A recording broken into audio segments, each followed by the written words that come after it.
Hello there, it's Karen here from craftylittlemisk.co.uk, and I've got a double bubble today because I've already done one bit of filming, but I'm going to be doing another one now. Now this box is a little bit sort of like dented, so but basically what I'm going to be doing is making one of these lovely boxes. I had a little go this morning and it seemed to go okay, apart from the fact I did all the folds wrong, so it looks like we're going to be learning together on this one. Okay, so to make this, all you need is a sheet of A4 cardstock, and you just need to trim a tiny little piece off of the length of it, maybe about, you know, 1/8 of an inch or something like that, but you can use the whole sheet if you want to. And then there's just a scrap of white card to do the butterflies and some ribbon.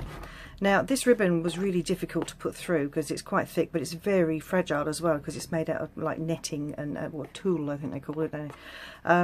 So I'm going to be using red, so I've got a thinner ribbon to see how we get on. Right, so let's move it out the way. I'll bring across my scoreboard. So like I said, all I've done is I've cut off just a small amount of this. On the lengthways it's 11.5 rather than just over 11.5 for A4 cardstock. Anyway, so let's get going. So first of all, I'm going to do some scoring, and I'm going to score on the long side. I should tell you the measurement, shouldn't I? So it's 11.5 and it's 8.25 on the short side. Okay, so the long side across you score at 2 3/4. Got the right, yes, I've got the right end of the tool as well. So 5.5, 8.25 and 11. And then before you move, you mark at 1 3/8, just a little notch at the top there, 4 1/8, 6 7/8 and 9 5/8. 9 5/8 is there. And then you turn it clockwise so your notches are to the right, and then you score for the base. You just score on the short side at 1 3/4. And that's it for the minute for the scoreboard, but there's going to be some more scoring yet, so let's just move that out the way. I'll put it on the floor out the way. And I have been looking for my metal ruler for ages and I can't find it, so I'm going to take a chance and use my plastic ruler.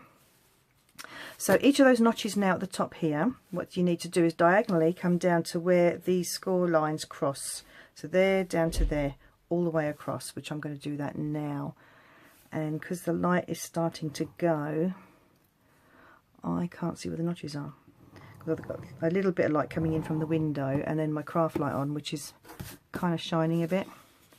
Let's see how I get on. I'm going to use a thicker end. I was going to use a thinner end, but I think I'm going to use a thicker end. And these score lines, when you do them, they have to be really sharp. So if you're doing this, then make sure you get your measurements accurate. So I saw this on Pinterest from one of the French Stampin' Up demonstrators. There was an option to translate it into English, so I did, and then I found out that she'd got the idea, and this was probably maybe about 4 years ago, her blog post, and she'd got her idea from the UK's Linda Parker, who I actually follow on YouTube. So thank you, Linda, for this idea. I hope I can do a nice job of this as I'm doing it on camera now. Thank goodness it's not live, eh? I'd be a nervous wreck. Okay, so I just want to make sure that's going to go right down to the corner. So that's that. So if I turn it over, I don't know if you probably can't see. Let me just stand up for a second and have a look in the screen. Oh yeah, you can just about see those lines. So you've got lots and lots of diagonal lines there. Okay, so let's just get comfortable here. Right, bone folder. What I'm going to do before I fold anything actually is I'm going to cut it, otherwise these lines coming down here will make this bend. So across the bottom you've got 1, 2, 3, you've got 4 panels and a narrow bit. And with all boxes, the narrow bit's going to disappear. I'm going to take it out. Actually, I'm going to turn it over because I like to use the bump from the scoring as a guide. And so you just remove that piece, and then I'm just going to take a little notch out the top there just to make sure it doesn't sit proud when I make the box up. And then each of these score lines up to this one here, just going to cut up those, and what I'm doing is I'm cutting just either side of that little bump from the score line, and I'm just going to cut that piece out. So it's going to look like that. Okay. Now this colour is real red, and I thought it was quite a nice bright colour to make this nice, because I think that box is stunning. Not my work, but you know, the fact that it looks so pretty when it's done. So I want to make some more of these, because they'll be ideal to put little bottles in. If you've got some little bottles of, I don't know, it's quite thick actually. You could probably even get a small candle in there. You know, not too wide one, not one that's going to fit like the base there, but because of the pieces come in. But I'll have to think what I'm going to put inside. And I'm just going to take a tiniest wedge off of there, just a tiny little bit like that. So that's that. So that's all that's going to be cut off. Now on the video she said to make sure these are done as a valley, but I think looking at that box they should be mountain fold. So I'm going to turn it over, and I'm just going to very carefully make sure that score, that fold rather, goes all the way down to the bottom before I actually press it down. And like I said, you need to make sure these scores are really creased well. Okay, so that's that one, and then the other one's going to go the other way. I'm just going to do the diagonal lines to start with, and we'll do the vertical lines afterwards. I'm going to take my time to make sure it goes right. It's always worth taking your time on anything if you want to make it look lovely. Right, let's do that one. Oops, no, not that one. That one there. Sometimes it's easier to ease it into the, rather than actually trying to fold it from like flat, if you know what I mean. Okay. Now I've been asked by somebody if I could start making boxes again. They said they like my cards, but they want to see the boxes. So I hope you enjoy seeing this one. You'll know who you are. So while I'm doing this, I'd just like to say thank you to all the people who have started subscribing to me over the last couple of weeks. I've been blown away. If there's any noises coming from behind me, my door is shut, but my husband is out in the hallway. We're actually in the middle of redecorating as well, so he might make a little bit of noise. He's promised me he'll try and keep quiet. So these ones are going this way, so these ones are going to go opposite, like that. So just make sure it doesn't bend and get sort of like look crushed and things. And then that one. Yeah, so thank you all the lovely people who've started subscribing to me on YouTube. On YouTube. Oh, we're not on YouTube. Yes, we're on YouTube. It's been a long day. Thank you, and I hope that I do things that you enjoy. I mean, if there's anything that you would like me to have a go at, then please feel free to message me. My email or my blog. There's ways of contacting me anyway. It's usually in the description underneath the video. And if you're watching this for the first time, and you've come in and you found me just for the first time, please do subscribe, because I'd love to see more names popping up. Now some of those little cuts there, can you see there's little tiny bits of, I'm just going to snip those off like that. Don't want to cut the actual card. That's it. Okay, right, so we've got all the folds done. So the next thing to do now is we want to join the box up, and then we'll start doing, because the idea is the box is going to sort of like go like that, kind of thing like that. Okay, so I think we'll do this bit first, and we'll do the base, and then we'll start pushing it together. So I have got some, should I use Tombow or, no, I'm going to use my fast fuse, which is in the drawer. Bear with me a sec. Okay, so fast fuse is going to be no more as of the end of this month. But I have got, oh look, it's not gone very well. But I have got a nice little stash of it, because I love it. I think if you've never used it before, or even if you have used it before, I think it's definitely a Marmite, as we call in the UK, a Marmite product. It's a case of you either love it or you hate it. Now what I'm going to do, because those folds are making my box, I can't, you know you do like that and then like that, but obviously as you can see it's all skew-if, so I'm going to try and do this like this. So basically, as long as those two, that score line at the bottom there meets nicely. Oh, no, that's not quite right. So like that, and like that. That's it. So I'm just going to put my hand inside and just press that down. So fuse does stick well when it does stick. That's about it, right? That's about it. Okay, so now the join is over the back here, so this is going to be the front here. So put those two down first, then that one, and then that one, and just check before I glue them down. You look, there's nothing overhanging, so I'm going to go ahead. So I'm just going to put a little bit of fuse on. Just move this out of the way. A little bit of fuse on this one. I'm going to do it this way. I was born left-handed apparently, although my parents back in the day, people didn't realise that you could mess somebody up by changing how their natural way of holding a pen or whatever. So I'm actually right-handed, but sometimes I find doing something like it's looking like it's left-handed kind of works. And my fuse is all gummed up underneath there, but it's I'm nearly finished with it now anyway. Okay, so just bring that one over, and there we go. Just pop my hand in there and just press to make sure it's nicely. Okay, so the idea now is the box will fold like that, leaving the triangular pieces proud. Now that piece there is going to be a bit awkward because that's where the join is. I could have probably done with making the card just a little bit shorter and having the joining little panel bit a bit smaller. So let's see if I can.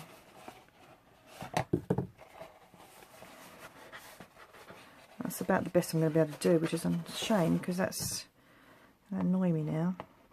That's a bit better. Yeah, so all the rest of them are going, look. She says, yeah, all the rest of them are going. It's just that one piece. So I'll keep an up. Obviously that is the back though, so we'll make sure that stays at the back. So that's basically it. So you can pop something in there. I've got nothing suitable to sort of show you, but I'm looking around my room now to find something.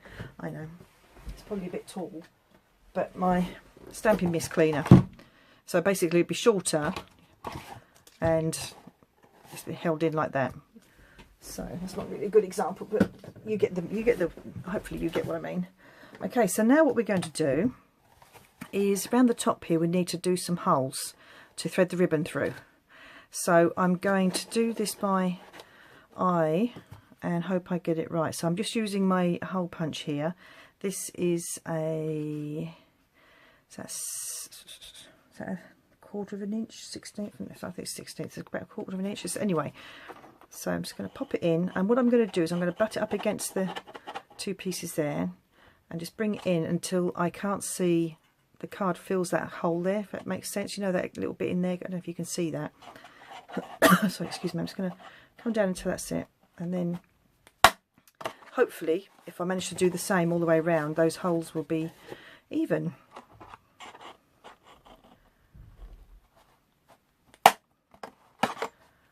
And again,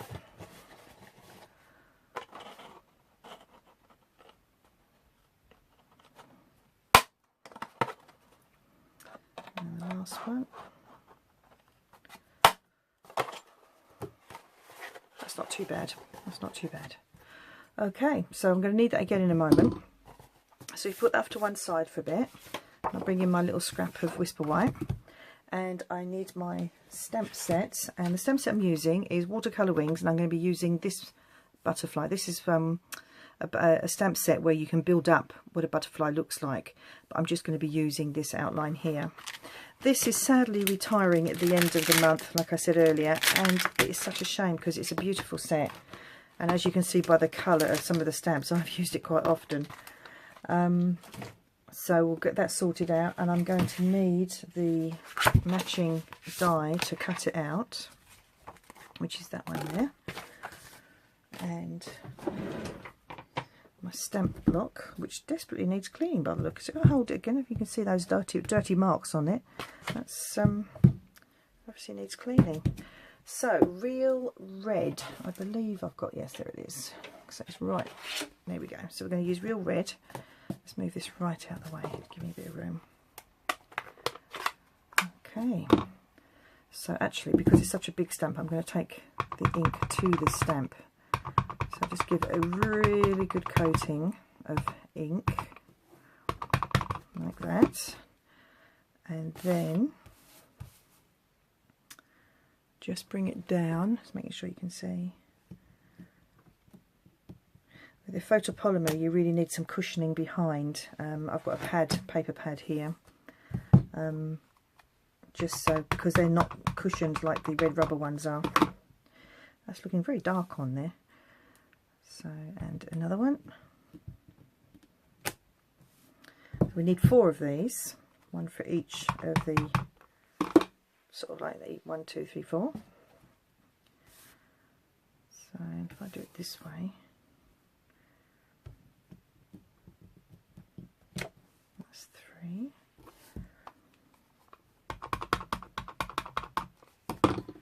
And the last one.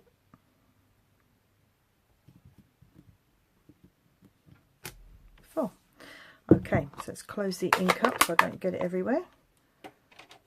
And I'm just going to step off camera for a second. I've got my scrubby thing to clean my ink pads with, stamp pads with, and otherwise, I mean, they stain anyway, these things, they stain anyway, but as you can see, the red has actually stained it just a little bit more now, but it won't transfer. She said, let's try. It does transfer, it needs washing again. Right, okay. That's proved me wrong, hasn't it? Okay, so what we're going to do now is we're going to cut these out anyway. So I'm just going to snip that piece of card off because I can use that again. And another project. And get my big shot out now. Oh. And here we go. So I really need to change my plate sometime. But, you know, they say if it ain't broke, don't fix it. So while they're not marking anything or breaking or warping, I've got my magnetic plate on here, which means the metal die will stay there a bit better. If you don't have a magnetic plate and you're using a die, you can just use a piece of washi tape or a post-it note to hold it in place. Okay, so that's my first one done. There we go. And I'll do the next one.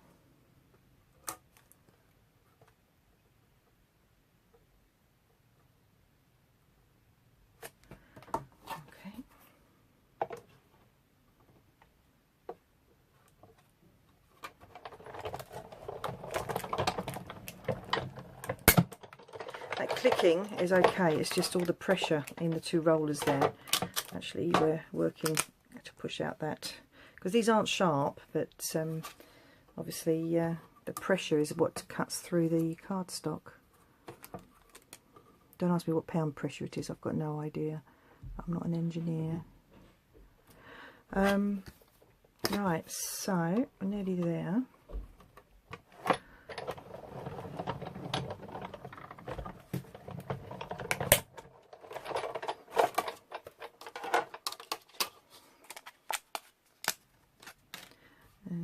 One.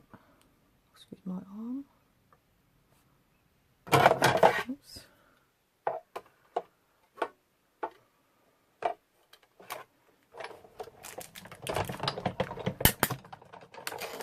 My paper pad everywhere.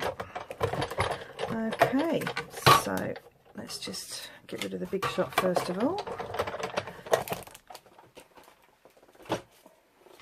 And this is my last one. So I've got 4 butterflies now. Let's move it off to one side. Throw that away. So what we're going to do now is you work out where the back of your box is. And I know it's where that dodgy bit of folding is. Just double check that. Yeah, there it is. So that's the back of the box there. So this is going to be the front. So what you do is you get one of your butterflies and you just hold it up here. Just flatten it out a little bit. Make sure it's sort of like it's not crooked, and then just bring it, make it so your head of your butterfly is just peeking over the card. I don't know if you can actually see that. And then just very carefully, that's moved, very carefully lay it down on your work surface. Grab a pencil, and inside you'll be able to see where the holes are. You're just going to mark where those holes are onto the butterfly with a pencil, just like that, and then punch those out. And we'll do these as we go along, otherwise they might not match up. And then you just put some glue on the bottom of your butterfly, and you come back again, measure it, match up where those holes are, like so. Just press down and then just gently fold your butterfly in. That's one done. And you come and do another one. So just make your head peep over from the butterfly, lay it down, use your pencil to mark where the holes are. And this is where you'll see when my holes are crooked. I think it's a little bit higher than the other one, but it won't notice because it's going to be tied tightly by the ribbon.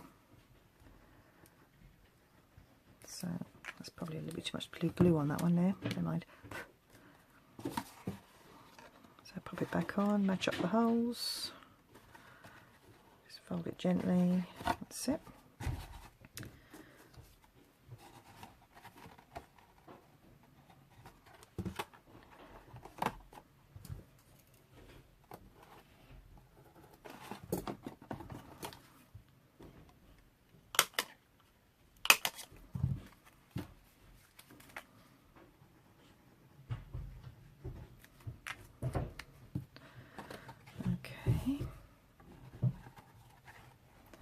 Where's the holes gone? I can't see the holes, too high, that's why. Oh, it's starting to stick and I haven't found the hole yet. There it is.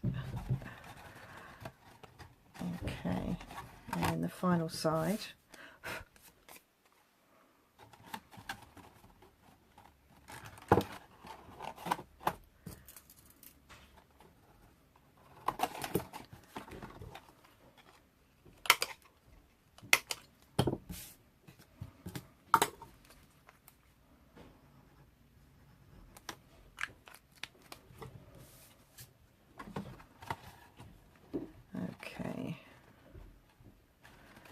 That's it. That's a bit crooked because there's the score line and there's his tail, but it's too late now, it's done now. And then obviously it was going to go in like that. So again, let me just work out where that join is now. I think it's over the back there somewhere. Is it one of these ones? I can't see. I need a torch.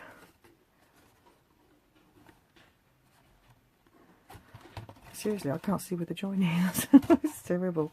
Oh, there it is. Okay, so that's going to be the front. So we just get some ribbon now. So it's nearly done. So thread the ribbon through. This is where you find I get all thumbs and I can't pull the ribbon through. So it's just in and out, all the way round.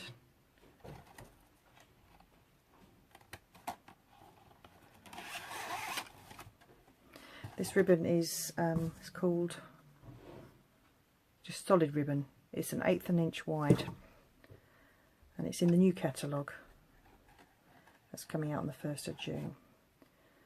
So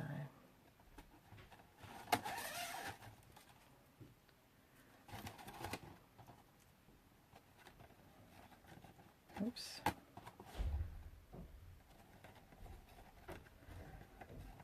Oh my life, come on.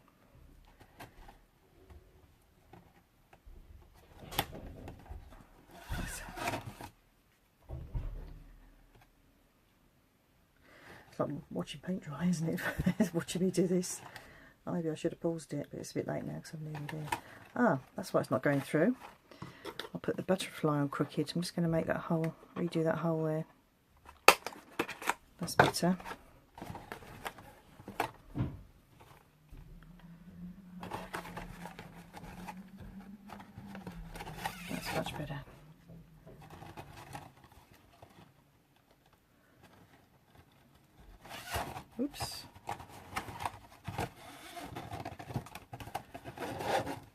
Almost there.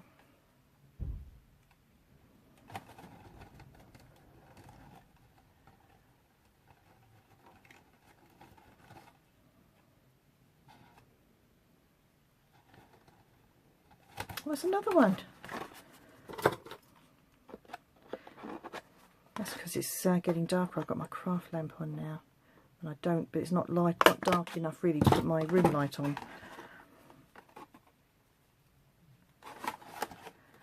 Okay.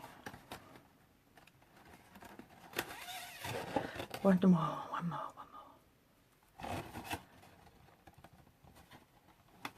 Okay, there we go.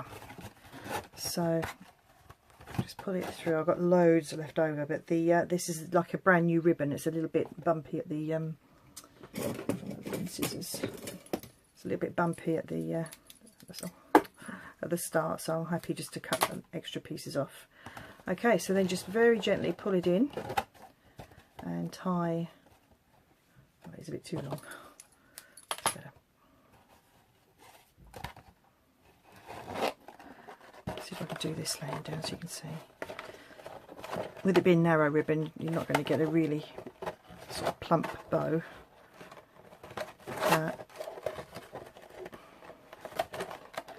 I think I'd have preferred the thicker ribbon because this is going all over the place. I have this problem with baker's twine. It does not do what I want it to do. Sorry, excuse me. Okay, so that's done really loose, isn't it? Let's try again. I'm determined to do this. But I don't know, I don't want to tie it in a knot, otherwise I better get into it.